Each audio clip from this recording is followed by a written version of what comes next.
Hello friends, this is Gajendra Kumar from government college of nursing Churu. आज हमारा topic रहेगा diabetes mellitus. Okay, सो diabetes mellitus क्या होता है? डायबिटीज मेलाइटिस मतलब excessive urination. Excessive urination, okay, किसके कारण हो रहा है? एक्सेसिव यूरिनेशन डायबिटीज मेलाइटिस है। हाइपरग्लाइसेमिया,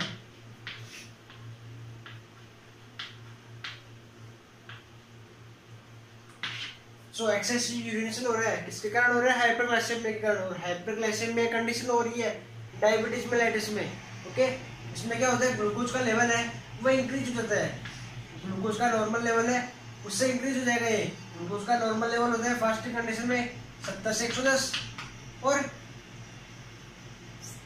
फास्टिंग कंडीशन में ये होता है, और खाना खाने के बाद होता है लगभग 80 से 90 से 140 के बीच तक होता है ये। ओके, सो ये ब्लड ग्लूकोज लेवल है। तो क्या होता है? डायबिटिक मेलाइटिस ऐसी कंडीशन है इसमें ब्लड ग्लूकोज का लेवल इंक्रीज हो जाएगा, 140 से ऊपर हो जाएगा, तो इंडिकेट कर देगा डायबिटीज को। ओके, और हम ज्यादा बात करें तो किसके कारण हो रहा है? जो इंसुलिन है, इंसुलिन इसकी डेफिशिएंसी से हो रहा है। इंसुलिन की डेफिशिएंसी होगी तो डायबिटिक मेलाइटिस हो जाएगा। ओके, अब इंसुलिन क्या है? इंसुलिन एक हार्मोन है, किसके कारण प्रोड्यूस हो रहा है? बेटा सेल्स के कारण। बेटा सेल्स कौन सी होती है? Langerhans, islets of Langerhans, islets of Langerhans. जो आइसलेट्स ऑफ लैंगरहैंस है पैंक्रियाज की, ओके, उसकी जो बीटा सेल्स है वो इंसुलिन को सीक्रेट करती है। यदि उसका लेवल डिक्रीज हो जाए इंसुलिन का तो हाइपरग्लाइसेमिया की कंडीशन बनेगी। यदि हम देखें कि इंसुलिन के फंक्शन क्या है, तो इंसुलिन है ग्लूकोज का, जब भोजन इंडेक्स करेंगे, भोजन को टेक करेंगे तो क्या होगा? भोजन से ग्लूकोज बनेगा, और इंसुलिन क्या करते हैं? ग्लूकोज को सेल में एब्जॉर्ब करवाते हैं। ओके, इंसुलिन से सेल्स है वो ग्लूकोज को एब्जॉर्ब करती है। इंसुलिन के बिना ग्लूकोज एब्जॉर्ब नहीं होगा। ग्लूकोनियोजेनेसिस, और ग्लाइकोलाइसिस, ये सारा काम इंसुलिन से होगा। ग्लूकोनियोजेनेसिस, नए ग्लूकोज का बनना, और ग्लाइकोलाइसिस, जो ग्लाइकोज उसको उठना, ये सारा काम इंसुलिन करेगा। तो हमने देखा कि जो ग्लूकोनियोजेनेसिस है वो भी इंसुलिन के कारण हो रहा है, और ग्लाइकोजनलाइसिस है वो भी इंसुलिन के कारण हो रहा है। ओके, यदि हम इंसुलिन का दूसरा फंक्शन की बात करें तो ये करता है कार्बोहाइड्रेट का मेटाबॉलिज्म। कार्बोहाइड्रेट उसका मेटाबॉलिज्म करता है। ठीक है, सेल्स के पास ग्लूकोज ट्रांसफर करता है, ग्लूकोज ट्रांसफर टू सेल, ये हमने देख लिया। इसके बाद क्या करता है? जो ग्लूकोज है उसको एक्सेसिव ग्लूकोज हो जाता है सेल्स के यूज के बाद, जो सेल्स है वो यूज में लेती है, उसके बाद क्या करेगा? ये एक्सेसिव ग्लूकोज को एडिपोज टिश्यू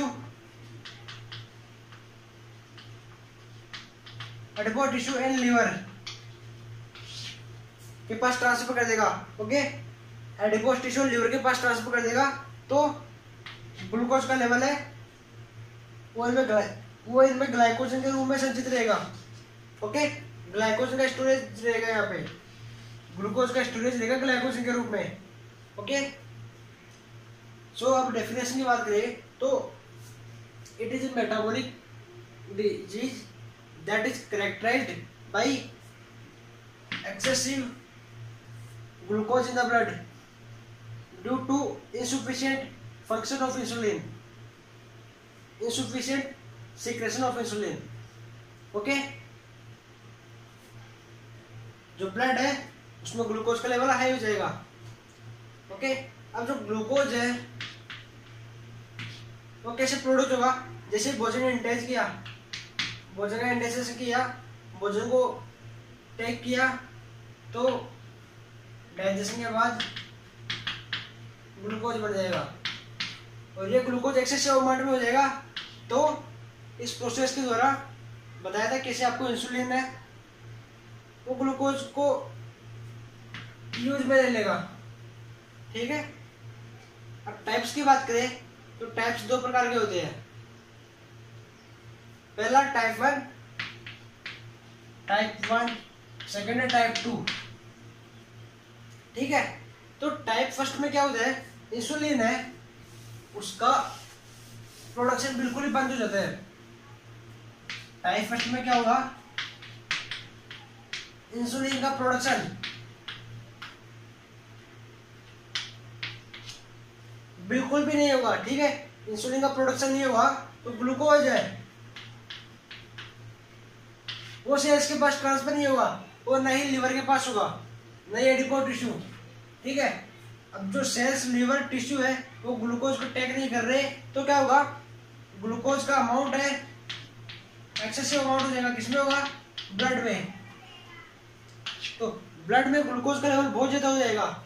ओके, और ब्लड में ग्लूकोज का लेवल ज्यादा हो जाएगा, इसको बोलते हैं हाइपरग्लाइसेमिया। हाइपरग्लाइसेमिया हाइपरग्लाइसेमिया की कंडीशन बन जाएगी। ये लगभग डायबिटीज फर्स्ट 10 से 15% लोगों में होता है। ओके, इसका सेकंड नाम है जुवेनाइल डायबिटीज मेलाइटस, यही है जुवेनाइल डायबिटीज मेलाइटस। ओके, अब जब ग्लूकोज का लेवल एक्सेसिव अमाउंट में हो गया तो क्या होता है, जो रीनल किडनी है वो एक निश्चित अमाउंट तक तो ग्लूकोज को यूरिन में पास होने नहीं देगी, बट जब थ्रेशोल्ड की कंडीशन बन जाएगी, रीनल थ्रेशोल्ड होगा तो ग्लूकोज का लेवल है वो एक्सेसिव हो जाएगा 200 से ऊपर। ओके, 200 से ऊपर हो गया तो यूरिन के अंदर ग्लूकोज है वो ज्यादा हो जाएगा, यूरिन है उसमें ग्लूकोज ज्यादा पास होगा। ठीक है, पॉलीयूरिया की कंडीशन बन जाएगी। पॉलीयूरिया, यूरिन है उसमें ग्लूकोज पास होगा। ठीक है, हाइपरग्लाइसेमिया हो रहा है और रीनल थ्रेशोल्ड से ऊपर हो रहा है ग्लूकोज का लेवल, तो यूरिन में ग्लूकोज है वो देखने को मिलेगा। अब ऐसा क्यों हो रहा है, क्योंकि जो बीटा सेल्स है पैंक्रियाज की वो डिस्ट्रॉय हो जाती है, बीटा सेल डिस्ट्रॉय हो जाती है या किसी अन्य कंडीशन के कारण, कोई भी रीजन है जिसके कारण जो बीटा सेल्स है उससे इंसुलिन का प्रोडक्शन है बिल्कुल भी नहीं हो रहा है। ओके, जब इंसुलिन का प्रोडक्शन बिल्कुल पूरा बंद हो जाएगा तो ये कंडीशन बनेगी।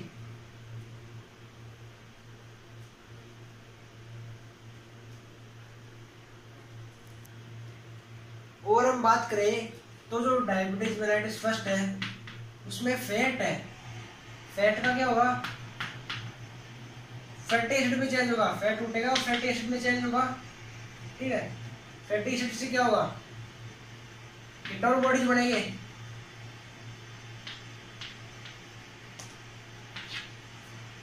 कीटोन बॉडीज क्या होते हैं, एसिडिक होते हैं, पीएच इनकी कम होती है, एसिडिक होती है, तो कीटोसिस कहते हैं, इसको कीटोसिस बोलते हैं। ओके, कीटोसिस होता है ये, क्योंकि इसकी जो पीएच है वो कम है, इसलिए इसको मेटाबॉलिक एसिडोसिस बोल सकते हैं। मेटाबॉलिक एसिडोसिस, फैट है वो फैटी एसिड में चेंज होगा। ठीक है, फैटी एसिड से कीटोन बॉडीज बनेंगे जो एसिडिक नेचर के होते हैं और इसको बोलेंगे कीटोसिस, पूरी प्रोसेस को बोलेंगे कीटोसिस।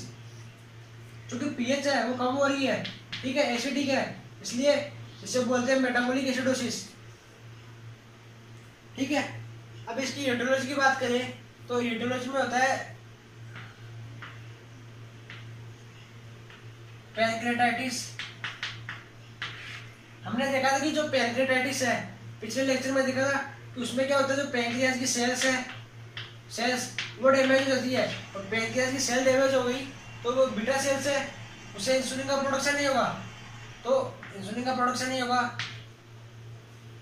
तो डायबिटीज मेलाइटस हो जाएगा। ओके, सेकंड की बात करें तो पैंक्रियाटोमी, यदि किसी ने पैंक्रिया है उसको रिमूव करा दिया, पैंक्रियाज को रिमूव करा दिया तो इंसुलिन का जो प्रोडक्शन है वो नहीं हो पाएगा, पैंक्रियाटोमी इंसुलिन का जो है प्रोडक्शन नहीं हो पाएगा, ग्लूकोज का लेवल वो हाई हो जाएगा। थर्ड की बात करें तो autoimmune disease. Okay, autoimmune disease क्या होता है, यदि अपनी बॉडी का जो एंटीजन है, जो बॉडी का कोई पार्ट है वो किसी बाहरी एंटीजन से सिमिलरिटी रखता है तो बॉडी उसे एंटीजन समझ लेती है, और एंटीजन समझने के बाद उसके खिलाफ एंटीबॉडी बना देती है, ये ऑटोइम्यून डिजीज हो गया। ओके, आगे की बात करें तो जेनेटिक्स मान लो, एक जेनेटिक्स होता है एक, ठीक है। जेनेटिक्स में क्या हो गया, example cystic fibrous, cystic fibrous में क्या होता है,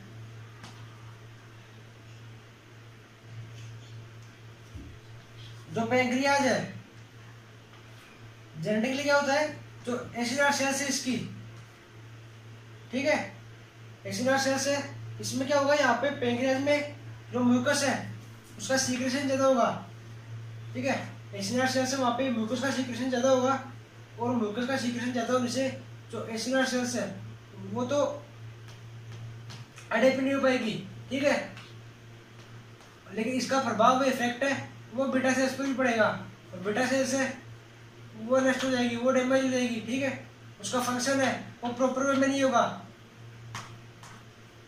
म्यूकस का सीक्रेशन एक्सेसिव हो जाएगा, इसके कारण जो बीटा सेल्स है उसका फंक्शन है वो प्रॉपर वे में नहीं हो पाएगा, इसके कारण ये सिस्टिक फाइब्रस है, और जो फंक्शन प्रॉपर नहीं हो पा रहा है बीटा सेल्स का, जिससे क्या होगा, इंसुलिन है वो डिक्रीज हो जाएगा, इंसुलिन एब्सेंट होगा यहाँ पे। ओके, फिफ्थ पॉइंट की बात करें तो पैंक्रियाटिक सेल्स है, बीटा सेल्स है वो डिस्ट्रॉय हो जाए या डैमेज हो जाए, किसी भी कारण से जो बीटा सेल्स है वो डैमेज हो जाए तो यह कंडीशन हो सकती है, ठीक है, ये इसकी एटियोलॉजी है। अब पैथोफिजियोलॉजी की बात करें तो ड्यू टू इटियोलॉजिकल फैक्टर, जो भी इटियोलॉजिकल फैक्टर है, इटियोलॉजिकल फैक्टर के कारण क्या होगा, इंसुलिन का लेवल है वो डिक्रीज हो जाएगा, ठीक है, क्योंकि जो इटियोलॉजिकल फैक्टर है, जेनेटिक्स हो गया, इम्यूनोलॉजी का हो गया, और जो भी वायरस है, वायरस के द्वारा भी हो जाता है, तो इनसे क्या होगा, एक ऑटोइम्यून डिजीज है, ऑटोइम्यून डिजीज हो गया, ये सभी मिलकर क्या करेंगे, सभी मिलकर जो आइसोलेट बीटा सेल्स है, बीटा सेल का डिस्ट्रक्शन करेंगे, जितने भी है पैंक्रियाटाइटिस उसमें बीटा सेल का डिस्ट्रक्शन हो रहा है, पैंक्रियाटोमी में बीटा सेल्स एब्सेंट है, ऑटोइम्यून डिजीज में बीटा सेल्स वो नष्ट हो रही है, जेनेटिक्स में बीटा सेल्स नष्ट हो रही है, ओके, तो लास्ट में बीटा सेल्स है, तो सभी से क्या हो रहा है, जो बीटा सेल्स है उसका डिस्ट्रक्शन होगा, और बीटा सेल्स का डिस्ट्रक्शन होगा तो मैं पता है इंसुलिन का जो प्रोडक्शन है वो नहीं हो पाएगा। ओके, इंसुलिन डेफिशिएंसी, इंसुलिन का डेफिशिएंसी होगी तो क्लिनिकल डायबिटीज मेलाइटस हो जाएगा। यदि और बात करें तो due to aetiological factor autoimmune disease isolate of beta cells are affected, beta cells destruction, insulin deficiency, clinical diabetes mellitus. Okay, इसकी इटियोलॉजी हो गई। सही सिम्टम्स है वो अपन आगे देखेंगे, कॉमन है दोनों में वो, ठीक है फ्रेंड्स। अब हम टाइप 2 की बात करते हैं, टाइप सेकेंड, इसका दूसरा नाम है non insulin dependent diabetes mellitus. जो फर्स्ट था उसका नाम था insulin dependent diabetes mellitus. Okay, तो फर्स्ट में हमने देखा था जो इंसुलिन पर डिपेंडेंट था उसमें इंसुलिन का जो प्रोडक्शन है वो बिल्कुल भी नहीं हो रहा था, क्योंकि जो बीटा सेल्स है वो डिस्ट्रॉय हो रही थी। ठीक है, इसमें क्या है, इंसुलिन पर डिपेंड है नहीं है, नॉन इंसुलिन डिपेंडेंट है, क्योंकि इंसुलिन का प्रोडक्शन तो हो रहा है इसमें, जो इंसुलिन का प्रोडक्शन है वो होगा, बट जो अपनी जो सेल्स है वो इंसुलिन ले नहीं पाएगी, इंसुलिन को टेक ही नहीं कर पाएगी, एब्जॉर्ब भी नहीं कर पाएगी। ठीक है, इंसुलिन को ले नहीं पाएगी, इंसुलिन का ट्रांसपोर्ट सेल में नहीं होगा, तो वो ये एनर्जी प्रोवाइड नहीं होगी हमें। उसमें जो सेल्स है उसको इंसुलिन मिल नहीं रहा था, इसमें सेल्स को इंसुलिन तो मिलेगा, बट इनको जो रिसेप्टर्स है इंसुलिन के वो बंद हो जाएंगे, जिनके कारण इंसुलिन को एब्जॉर्ब भी नहीं कर पाएंगे। ओके, मेनली लगभग 90% लोगों में यही देखने को मिलता है जो non dependent insulin diabetes mellitus है। ठीक है, तो ये इंसुलिन के प्रति रेजिस्टेंस उत्पन्न करता है, इंसुलिन रेजिस्टेंस उत्पन्न करता है। ग्लूकोज का लेवल तो होता है, इसमें ग्लूकोज होता है और हाइपरग्लाइसेमिक कंडीशन बन जाएगी, क्योंकि जो सेल, जैसे ये ब्लड वेसल्स है, ये सेल्स है, यहाँ पे ग्लूकोज है वो है, जैसे ये सेल्स है, यहाँ पे ग्लूकोज आया, सेल्स जो सेल्स चलती रहेगी, वो ब्लड है उस ब्लड वेसल्स में चलता रहेगा। ठीक है, ग्लूकोज के एक्सेसिव अमाउंट में ग्लूकोज है यहाँ पे, वो सेल्स है, कोई सेल्स है वो ग्लूकोज लेगी और लगभग सेल्स नहीं लेगी। ठीक है, जैसे ये ग्लूकोज का अणु है वो यहाँ पे आया, इस सेल्स ने एब्जॉर्ब कर लिया, वो बाकी है नहीं किया और आगे कर लिया। ऐसे सेल्स में ग्लूकोज का लेवल है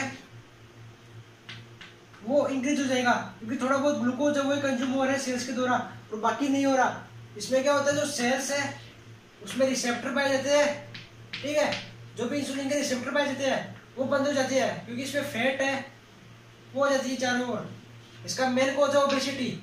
ओबेसिटी क्या करेगी, इसके चारों ओर फैट बना देगी, फैट की लेयर बना देगी, जिससे इंसुलिन के जो रिसेप्टर्स है वो बंद हो जाएंगे। इंसुलिन के रिसेप्टर बंद हो जाएंगे तो ग्लूकोज आगे नहीं जुड़ पाएगा। ठीक है, और सेल्स को जो एनर्जी है वो मिल नहीं पाएगी, और सेल का जो डिस्ट्रक्शन है वो स्टार्ट हो जाएगा फिर। ठीक है, क्योंकि इनको ग्लूकोज नहीं मिल रहा तो डिस्ट्रक्शन स्टार्ट कर देंगे। ओके, इसके बाद में बात करें हम इसकी एटियोलॉजी की, तो उसका मेन कॉज तो बताया था ओबेसिटी। ओबेसिटी क्या करता है, इसके चारों ओर फैट की लेयर बना देगा एक। उसके बाद में बात करें तो अल्कोहल कंजप्शन, स्ट्रेस, और बात करें हम तो हो जाएगा इसमें एज के साथ हाई बीपी,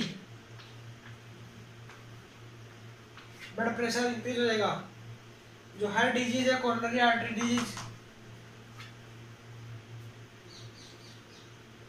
तो इसमें क्या होता है, जो ग्लूकोज उसकी चारों ओर एक लेयर बन जाती है, जो फैट है उसकी चारों ओर लेयर बन जाती है सेल्स के, जिससे ग्लूकोज है वो उसका टेक नहीं कर पाएंगे, क्योंकि जो रिसेप्टर है वो बंद हो चुके हैं।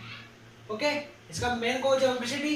इसके बाद में हम देखते तो अल्कोहल भी हो सकता है, alcohol, stress, age, hypertension, coronary artery disease.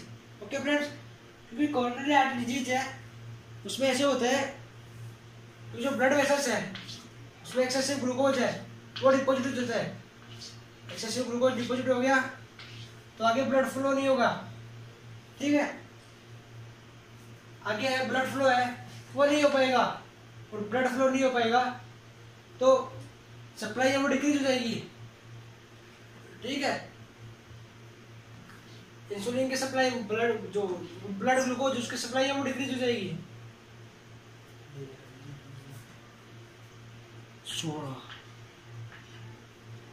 ठीक है, ये देख लिया हमने।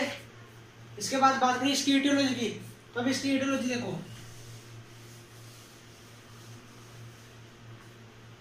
एटियोलॉजी में बात करें, पैंक्रियाज है, इंसुलिन है, रेस्टेंस में हो रहा है, प्रतिरोध उत्पन्न कर रहा है insulin. Okay, insulin resistance condition में आ गया तो इंसुलिन क्या है, प्रतिरोध उत्पन्न कर रहा है। इससे क्या होगा, मसल्स है वो ग्लूकोज को अपटेक नहीं करेगी, ग्लूकोज नहीं होगा। एडिपोज टिश्यू है, उसमें ग्लूकोज का अपटेक नहीं हो पाएगा।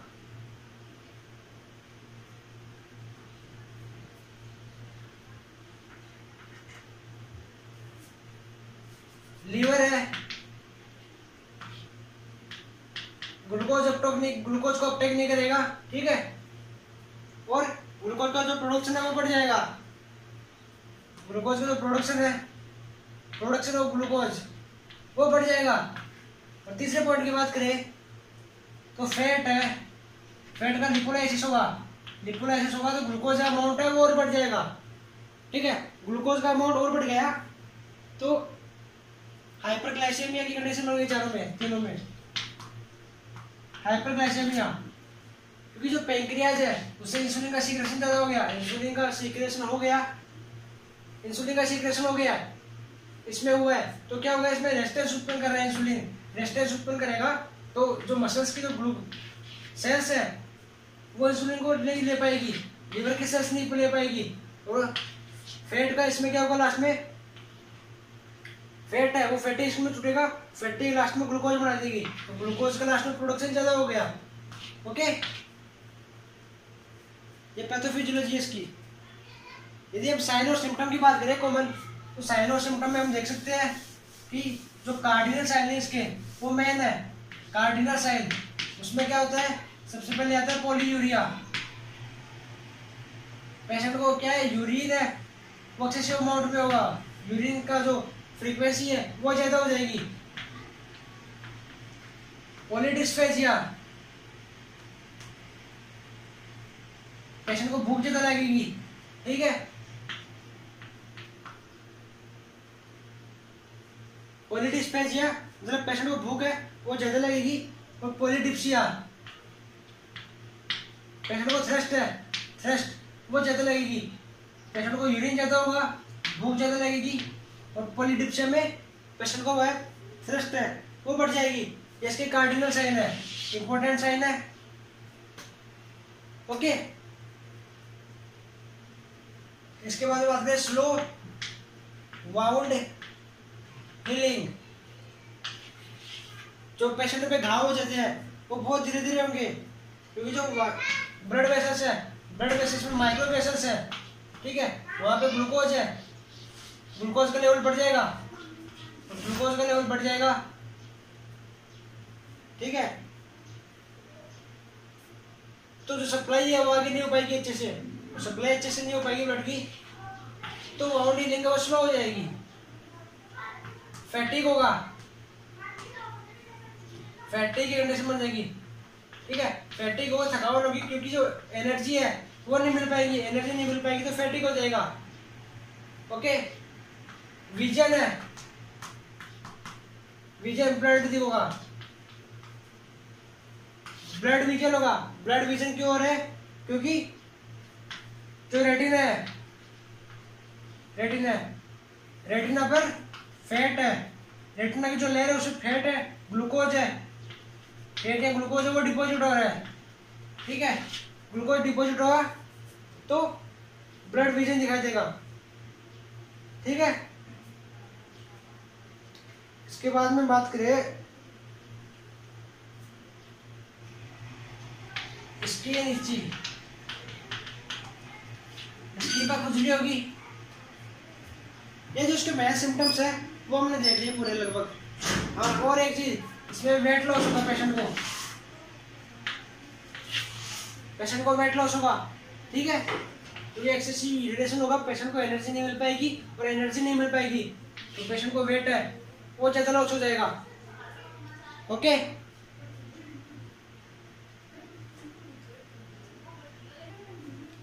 इसके बाद जो डायबिटीज है उसका ये पार्ट हो रहा था, गेस्टिनेशनल डायबिटीज।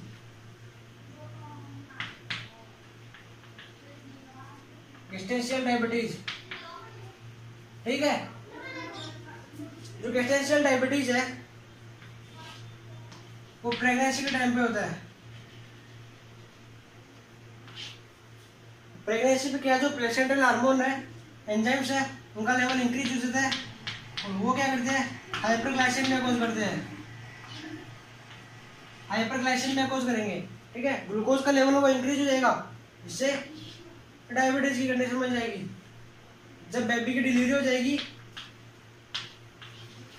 उसके बाद थोड़े दिन में ये खुद ही ठीक हो जाएगा, अपने आप ही ठीक हो जाएगा ये। ठीक है, इसकी जो रिस्क है वो लगभग 25 ईयर के बाद है। 25 ईयर के बाद डायबिटीज हो सकता है। ओके, अब हम इसके जो डायग्नोसिस है उसकी बात करेंगे। डायग्नोसिस में हम पहले लेंगे रैंडम ब्लड ग्लूकोज टेस्ट। ठीक है, रैंडम ब्लड ग्लूकोज टेस्ट लेंगे हम। ओके फ्रेंड्स,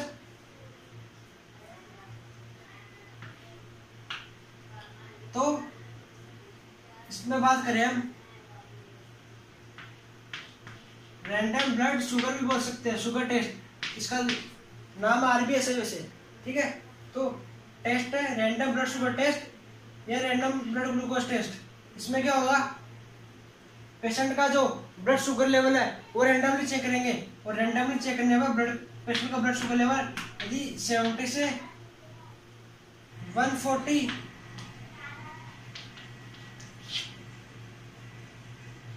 mg पर डेसीलीटर आ रहा है तो पेशेंट है वो नॉर्मल कंडीशन में है। यदि ऊपर जा रहा है तो डायबिटीज को इंडिकेट करेगा। यदि फास्टिंग ब्लड शुगर टेस्ट करें, ठीक है, फास्टिंग ब्लड शुगर है, फास्टिंग ब्लड ग्लूकोज टेस्ट करें तो पेशेंट का ब्लड ग्लूकोज लेवल आता है पर डेसीलीटर 70 से 110 mg पर डेसीलीटर। इसके बाद में जो मेन है ग्लूकोज टॉलरेंस टेस्ट। ओके, इसमें क्या होता है, जो पेशेंट है उसको 10-12 घंटे हंगरी रखा जाता है। ठीक है, पेशेंट को 10-12 घंटे के लिए खाने के लिए कुछ नहीं दिया जाता है।